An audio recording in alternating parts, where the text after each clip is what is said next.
Welcome, welcome. Today I have Mark Wildman of Wildman Athletica, and we're going to be doing a little interview on four really important topics that we care a lot about. Mark Wildman has extensive experience in clubs, Mace, kettlebell, and program design. He and I have been coaching with these unconventional tools, each around 15 to 20 years, and we've been hosting retreats nationally and internationally for the past 2.5 years. And we are going to be touching on some of the things that we teach when we step into program designing for a 6-day and a 7-day training intensive. Mark, thank you so much for being here. Yes, ma'am. Good to see you, Summer. Yeah. And where are you at right now? I'm at the warehouse in Los Angeles here. You can see all the fun stuff in the back. We just got 1,700 pounds of new clubs. We've got our ratchet rig connected to the ceiling for circus stuff, fun stuff like that. So we're at the warehouse here preparing for some products that we are going to shoot coming up. Amazing. I've seen on both your Instagrams, the Wildman Athletica Instagram and your personal page, that you've been doing a lot of seminars this past year. How many seminars have you done at the Art Asylum, would you I think say? we did six. I think we probably did too many in October. We did 3 weekends in a row. And as an instructor, that is incredibly hard on you. I also then scheduled product shoots for all the off days. So it was about 21 days straight, 12-hour days, which was an error on my part. I used to do that on movies, but yeah, I don't need to do that if nobody's paying me like I'm working on a movie. So we're gonna space those out in the future a little bit more than that. It was a little rough on everybody involved. Yeah, one of my athletes was planning to tape his hands because he does massage therapy, and he's like, I got to tape my hands. I'm going to be at all three of these. So I definitely heard through the grapevine that it was intense, but I think people loved it. I think it really steps people up to the challenge to really be able to train long term, and I'm sure they got a lot out of it. But yeah, lessons Well, learned. if you came to all three, there's absolutely no way you weren't permanently different forever. That's the whole idea. When I'm doing seminars here, we're doing just a concentrated block. So it's 2 days of straight kettlebells, everything from start to finish. Nobody leaves the room without being able to clearly verbally articulate every specific point in the curriculum. Same thing with clubs. 2 days straight, nonstop, and you have to use the appropriate weight for your age and size. And then the staff one is really the hard one because that's the one that's really outside of everybody's comfort zone. But if you do those three seminars, there is no way you're not better than you have ever been in your entire life. It's impossible to fail. Yeah. But that's the way we like to design seminars. No way out, impossible to fail. You will get what you paid for. You will learn new skills. You will not forget them. Your brain will be permanently changed. And I've seen it in action. And that's one of my favorite parts about collaborating with you. And I'm super pumped. So, just a quick little announcement. Mark and I have behind the scenes been planning out our retreat season for the next 1.5 years. Our first one's coming up in June in Richland, Washington. That one is going to be at a bunkhouse farmhouse on a large 5-mile acre agricultural farm. And we're going to have lots of unconventional tools, but also farm tools that we're going to be utilizing and just showing the crossover. So super pumped about that. We've got Costa Rica coming up in the new year for 2025 into 2026. We have a private retreat center, an eco retreat center, where we'll be training on the beach, doing staff fighting on the beach. And then we have Bali, Indonesia the following year. So this interview is really touching on some of the key concepts that Mark and I have been testing in the field on humans of all skill levels. And we've learned quite a bit, would you say, from taking everyday humans, putting staff in their hands and teaching them hand-to-hand combat skills? Yeah, we've toned it down quite a bit. The initial seminars were at the level that I like to run at, and we've since learned to bring it down even for military, law enforcement, stunt guys, Navy SEALs. Like we had to bring it down a couple of notches to the point where it became a little less crazy. I think the first seminar we did, which was a weapons seminar, I think we broke 40 weapons. That was when I stopped counting, was somewhere around 40, where we were breaking them from the intensity of the impact. We've since moved to unbreakable weapons, and we've slowed it down quite a bit. from the intensity level that it was originally at. The intensity level it was originally at was high, very high. Even I for armored remember that combat fighters, it was very high. the first 2.5 day seminar that we workshopped this material, it was the first of its kind. You won't find this anywhere else. This is a very unique material. And we basically waved from hand-to-hand combat with wooden staff on our first seminar, then switched over to heavy clubs, then switched over to steel mace, and kept that rhythm of cycling through those three modalities. And I remember just splinters flying. They would break a staff in half, put it down, grab a new one, just go straight into it, like not even pause. People's feet were bloody, hands were like taped up. It was madness. But yes, It we've toned was it down a pretty, little bit. we brought it down a little bit. It was very, very, very intense. And we've since decided that we should probably step it down just a little bit, just a little bit. Yeah, I do think the unbreakable staffs that we've been using are awesome because there's a lot more consistency. The wooden staffs we got rid of, that was like 3 years ago. We got rid of those right away. We use the cold steel staff, which are basically like what's the material on those staff? Polypropylene, think of it as one giant molecule of unbreakable thermoplastic, but it allows you to hit as hard as possible. So we've had a 320-pound international armored combat fighter in here hitting as physically hard as he can against targets in between moving OODA loop, observe, orient, decide act drills, and nobody can break these things, which is what we wanted. We needed something that would allow people to ramp up and ramp down their intensity without losing equipment. So people can invest in their own equipment now. We have equipment recommendations. And even for Europe, we have equipment recommendations for Europe and Asia and everything else as well now, so that people can participate in this type of training. It is really, really far outside of what other people do. If you do any type of power training in the gym, then this is 84 levels above that. This is what power training in the gym is supposed to get you to, but never really does. So we're kind of just, when we're doing our staff training protocol, we're skipping the middleman. We're doing pure power training for every sport that's ever existed. I definitely enjoy the steel mace. I'm sorry, I enjoy the staff combined with steel mace because there's so much crossover in looking at those specific patterns.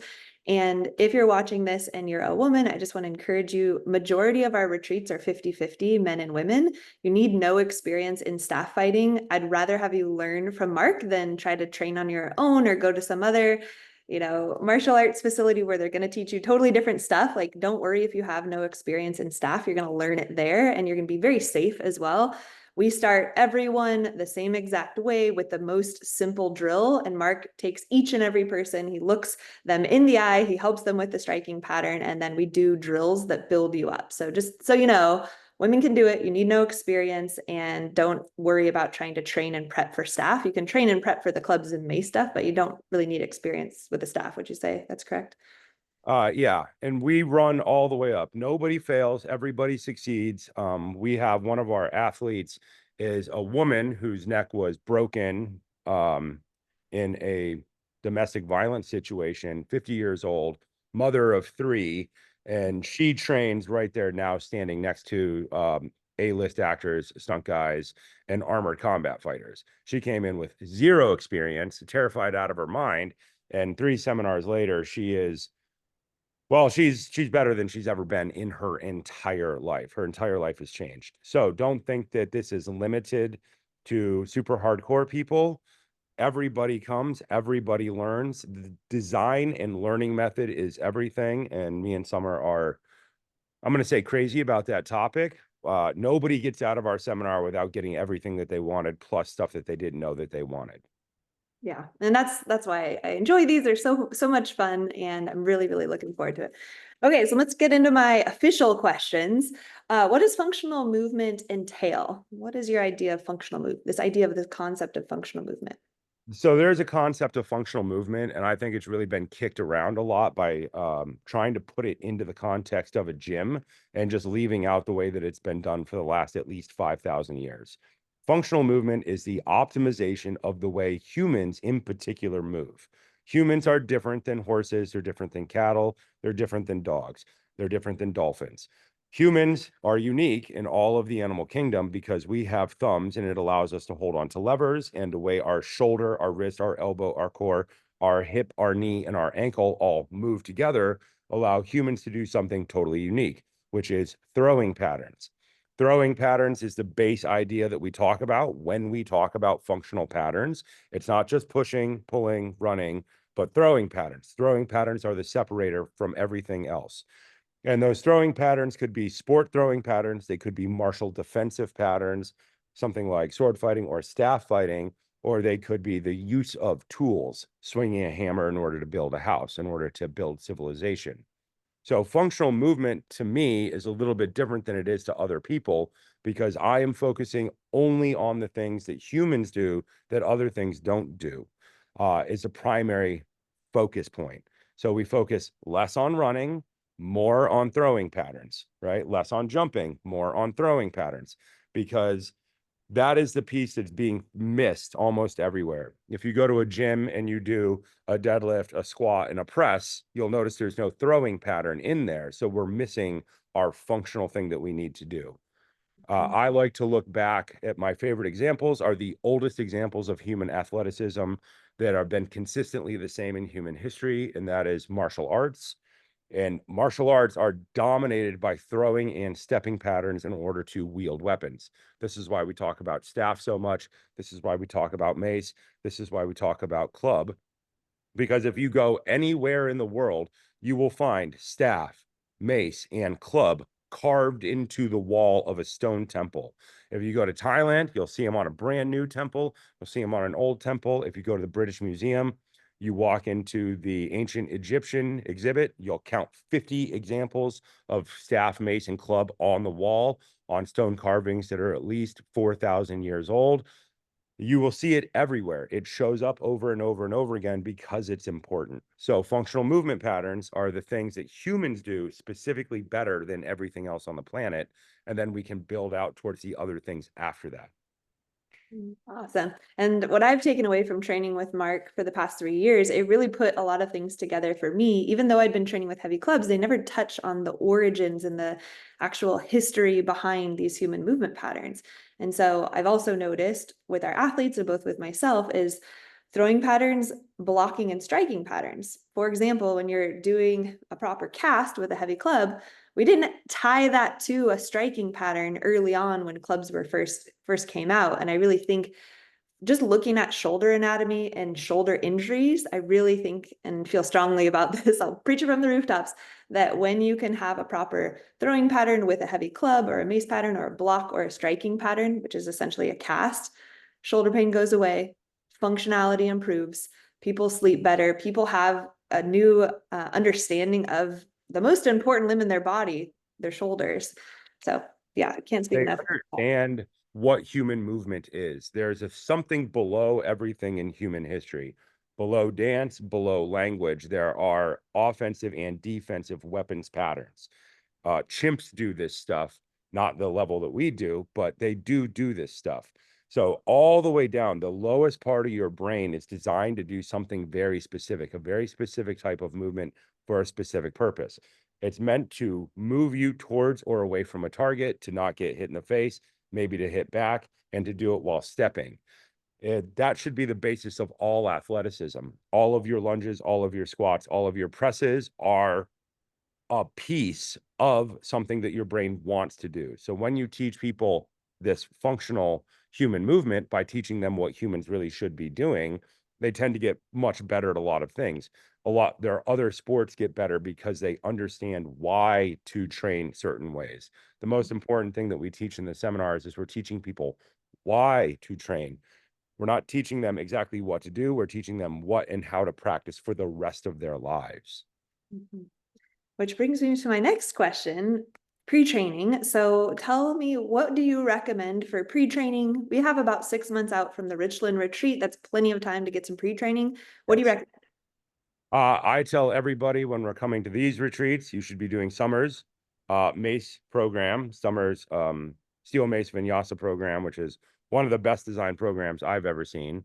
That should counter with my favorite program, the Basis of Strength, which is a two-handed heavy club program that I worked on for about 15 years on the design of, which covers pretty much all the families of movements, and then single arm heavy club training. So you should be doing Summer's Steel Mace Vinyasa program, because nobody will tell you this, but Summer's actually the mean coach out of the two of us. Her program is the mean program. Then the two-handed basis of strength program, then the single arm heavy club program.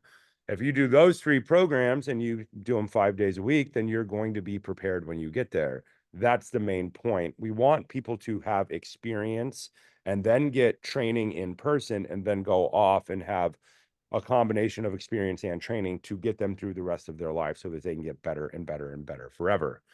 This is akin to the idea, if you ever went to university, then you read the book before you go to class. Before you go to class, you open the book, you look at every single page, you read every graph, you read the summary, then you go to class. Then when you go to class, it's not all brand new information. You have some idea of why you're there. You can take better notes, and then you come back at the end of it, you combine your notes with the book again in order to get a greater mastery of the topic. The same thing is true when you're studying anything, specifically human movement. So we want to front load your training as much as possible so that people are not running into issues that they could have otherwise easily solved just through sheer experimental numbers. So I run everything like super science, like same way Summer does. So if you run a program for 6 months ahead of time, you will get enough experience ahead of time that you will be able to ask good questions, and a lot of things might sort themselves out on their own before you get there. Our goal is to attain mastery of all the topics. In order to do that, we have to study, we have to be trained, we have to compete, we have to run through this cycle over and over and over again. So you should lead into some pre-training if at all possible. Yeah, definitely. And I know some people have, different levels. Like some people, it might be really challenging to hit 5 days a week of strength training. Start with 3. Anybody that enrolls for our retreats, I automatically give 3 months access to my on-demand library. And so there's no excuse, there's no reason why you can't open that up, grab yourself a Mace and get training and just try, and then purchase an actual program. Mark's programs, the heavy clubs, are going to really help you prepare and get the most out of his training as well. So we just want to lay that groundwork to push you guys to become better. Like both Mark and I are committed in our own brands and the work that we're doing in the world. We're committed to excellence, and we're going to ask that of you, that you challenge yourself more than you probably would have if somebody hadn't given you that insight. So step it up, train a bit before you get there. Even if it's, 3 months before you come, awesome. Like just get some Mace and clubs in your hands and start working the tools. Yeah, you can start with the lightest weight possible, but the movement pattern, so you can start to figure things out so that when you hear the coaching cues, they make more sense. More Totally. experience means coaching cues make more sense. Okay. And we get this question a million times. I'm going to give this to Mark. What sizes and weights for men and women, and what brands and links for clubs? I love the 8X Mason Club system because it allows you to have every single weight you could ever need. So the 8X Mason Club system, I designed a handle for them, the Wildman handle, and it starts at 4.5 pounds. Gentlemen, we would like you to do the entire seminar with a minimum 15 pounds on your club. That's standard. That's not crazy by any stretch of the imagination. If you want to do it with 25, super down with that as well. For the ladies, we would like you to be approaching the 10-pound club mark. For maces, men should be 10 to 15 because steel mace vinyasa is the meanest part of this entire endeavor. Ladies, probably 7 to 10 for the maces. Getting better equipment means you can get better results, right? So I always compare this to Olympic lifting. Like if you want to be an Olympic lifter, you need an Olympic lifting bar. If you want to learn heavy club swinging and mace swinging, which is the thing below Olympic lifting, the most basic human movement patterns you can have, you should just go ahead and invest in fairly decent equipment as soon as possible. The better the equipment, the more likely you are to use it, the more likely you are to get what you want. Yeah. And please, please, please, no short clubs. The short clubs that are like this long. These little tiny things. A Just don't club break. should be about the length of your wrist to your arm. Standard length is somewhere between 26 and 28 inches, regardless of weight. Some of the old 10s might be a little shorter, but none of these 10-inch clubs, guys. Cool. I just want to be specific on that because I think it will Yes. help everyone get the most out of their pre-training and not show up with some short little stubby clubs that we might have to toss into the Columbia River. What? Yes. uh, Everyone's been next 1,000 years and wonder question. why they were there. Yeah. What's the learning method for our 6 and 7 day training retreat? We're doing a 7 day one in Costa Rica. This is the first time we've had a full 7 days. But overall, the method, the daily protocol, what's the learning method behind it? The learning method that we use is something that I call neurological load. It is having people repeat things in such a way, starting from simple to complex, that it's impossible for them to ever forget.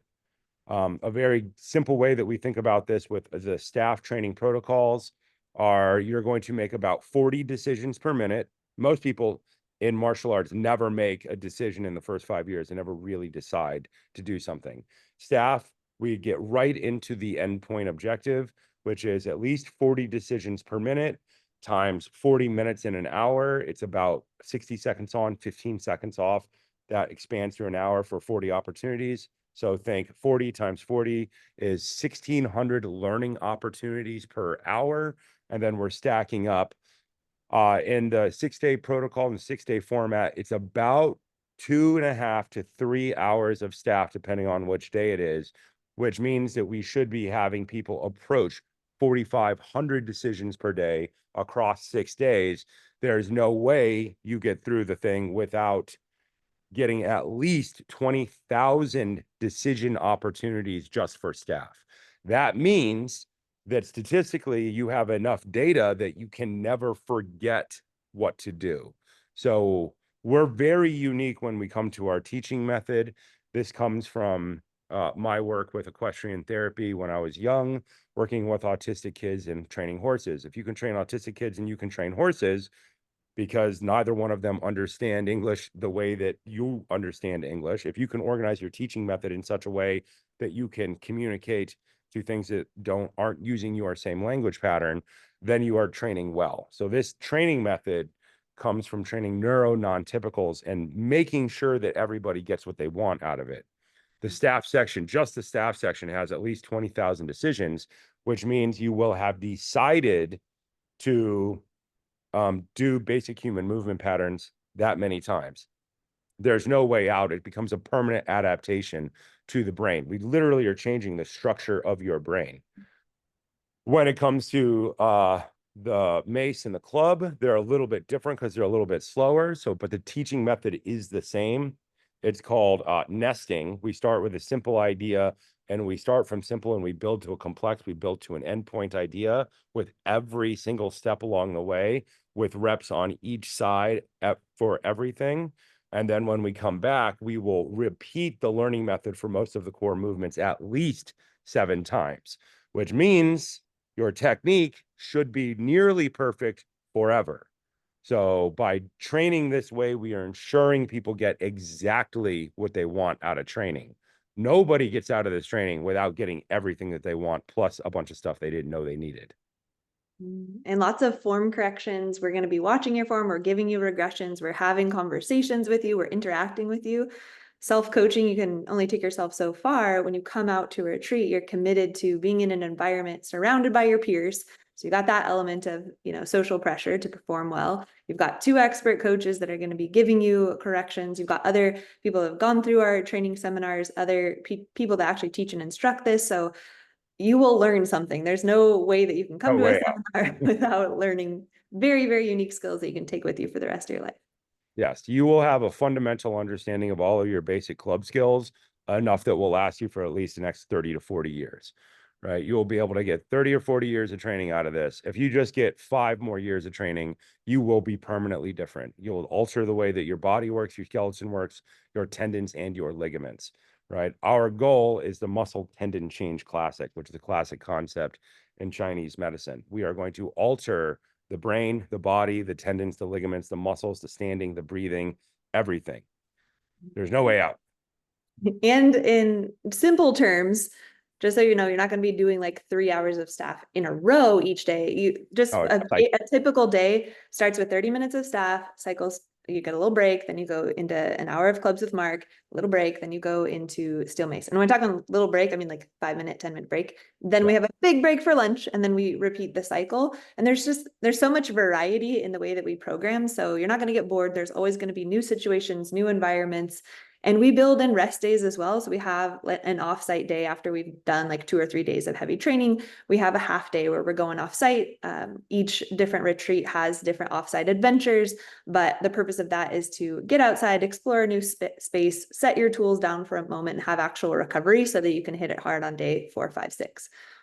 So the way that we do this is very specifically anti the way that most other people do seminars. Most other people do a 4-hour block on one topic. We don't do that. We use a learning method where we do a specific series of goals, and then we roll back and forth. So we'll go staff, Mace, club, staff, Mace, club, staff, Mace, club, staff, Mace, club. And this allows your brain to think that it's getting a lot more experience. It can't get tired of doing one thing. As soon as your brain starts to get tired and lag, we jump topics. And this is a neurological optimization technique. It works incredibly well. I don't know why everybody doesn't do it, but most people do not do it. In fact, I've never seen anybody else do it. But you will never be bored. That is for certain. And we have specific end goals that are written out months and years in advance of what each block is trying to accomplish at each amount of time. And then as soon as people start to get tired or fail, they start to be able to not make decisions or not be able to follow because they're too tired. We jump topics. This is unique. I don't know why everybody doesn't do this, but I assume in 10 years, everybody will be doing their seminars like this. Yeah. And it's a training retreat. You're not just going there and lounging on the beach. It's like you're coming there to train. Training.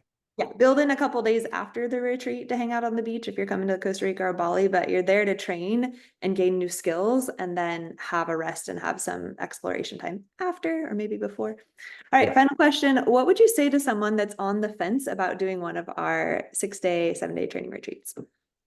I made a choice a long time ago, somewhere back around 2004, 2005. My life was not going the way I wanted it to go, and I made a clear decision that I was going to go to a minimum of 2 seminars on any topic every year forever, and I've still held to that. The reason I'm good at a bunch of weird stuff, and I know a lot about weird topics, is because I find something, I sign up for it, whether it's in my economic plan or not. I find a way to do it, and it improves my life drastically. I think that everybody should be going to seminars, and I think that I think that's the best thing you can do. You're never ready for it, right? You do the best you can ahead of time, but we design these things as essentially heroes' journeys or learning adventures, right? The whole goal is that you aren't quite ready. You go anyway. It's an adventure to get there. You have to step out of your comfort zone to go someplace, do something. You meet a bunch of people you've never met. They start asking you to do things you don't understand and you've never done. Over the course of the entire thing, you are changed by the experience. You meet new people and you return home different than you were. That is the point of our training seminars. You return home different than when you left, and there's no way out of that. So I started doing that in 2005, and could be horseback riding, could be supermoto class, super GP, spinning cars, right? You should find something to do and you should go do it. And you do at least 2 of these every year. Because it'll make your whole life better. You'll become more interesting. It'll constantly expand the way you think. So if you're on the fence about doing a seminar, I say do a seminar. It doesn't have to be ours. You could do any seminar, but you should start doing seminars now. That is something, once you start, you will realize what it does to you and the effect it has on your life, and you will want to continue after that. So do it the first time. Once you've done something once, you can do it again. Awesome. All right. So I'm going to place the signups for our main retreat page in the description, and then we'll be co-posting these events on both of our sites. So Mark, where do you house your links for your in-person training seminars? What's the URL? We host them on the Wildman Athletica webpage under events. The webpage is being a little bit redone right now because it's always being redone because everything's always being redone. We are never done. We are always getting better and better and better. So we're always building new programs, designing new seminars, and every seminar you come to, they will never be the same. They will always get better every time you come. We've had a student come to, I think 10 seminars, and he keeps coming because the seminar gets better. The first seminar changed his life, and then it gets better every time after that. And that's what we want. So Wildman Athletica under events, and then check out programs as well for your two-handed heavy club program and your single arm heavy club program. Awesome. And then same thing, same exact links will be on the Shala page. If you're coming from my site, they're just under flowshala.com. And then we've got a workshops tab, they'll be there, but the retreats tab is really what you want for our 6-day intensives, the collabs with Wildman Athletica. Thanks so much, Mark, for being on and giving us all that information. Super pumped to share this with our community. Thanks so much. Excellent. Bye.